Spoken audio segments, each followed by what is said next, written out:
Financial action task force FATF ने पाकिस्तान को grey list में बरकरार रखने का फैसला किया है, जबकि पाकिस्तान ने 2018 के एक्शन प्लान के 27 में से 26 शराइत पूरी कर ली हैं। FATF के सदर डॉक्टर मार्क्स प्लेयर का कहना है कि आखिरी हदफ के हुसूल तक पाकिस्तान ग्रे लिस्ट में रहेगा। डॉक्टर मार्क्स प्लेयर का कहना था कि फिलहाल पाकिस्तान ग्रे लिस्ट में रहेगा। पाकिस्तान ने एंटी मनी लॉन्ड्रिंग और इंसदाद दहशतगर्दी में काफी पेशरफ्त की है।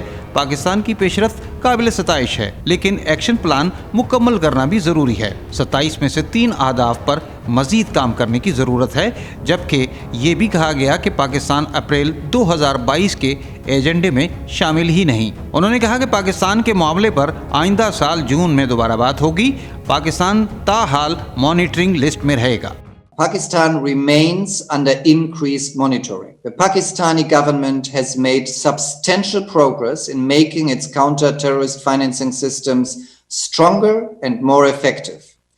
It has largely addressed 26 out of 27 items on the action plan it first committed to in June 2018.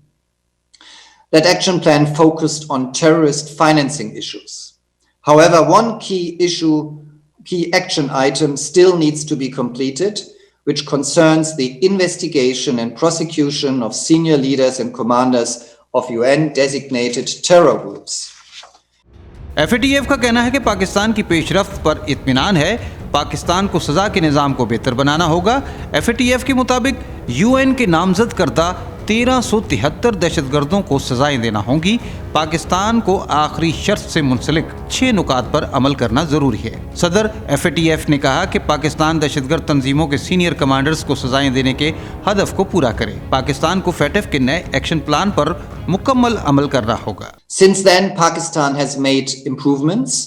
These include clear efforts to raise awareness in the private sector to Pakistan's money laundering risks and to develop and use financial intelligence to build cases. However, Pakistan is still failing to effectively implement the global FATF standards across a number of areas. This means the risks of money laundering remain high, which in turn can fuel corruption and organized crime. उन्होंने मजीद कहा कि पाकिस्तान को अपनी investigation का तरीक़ेकार बेहतर बनाना होगा, जबकि पाकिस्तान को दहशतगर्दों की माली मुआवनत करने वालों की छानबीन भी करनी होगी। रफीक आज़ाद, न्यूज़ पाकिस्तान.tv।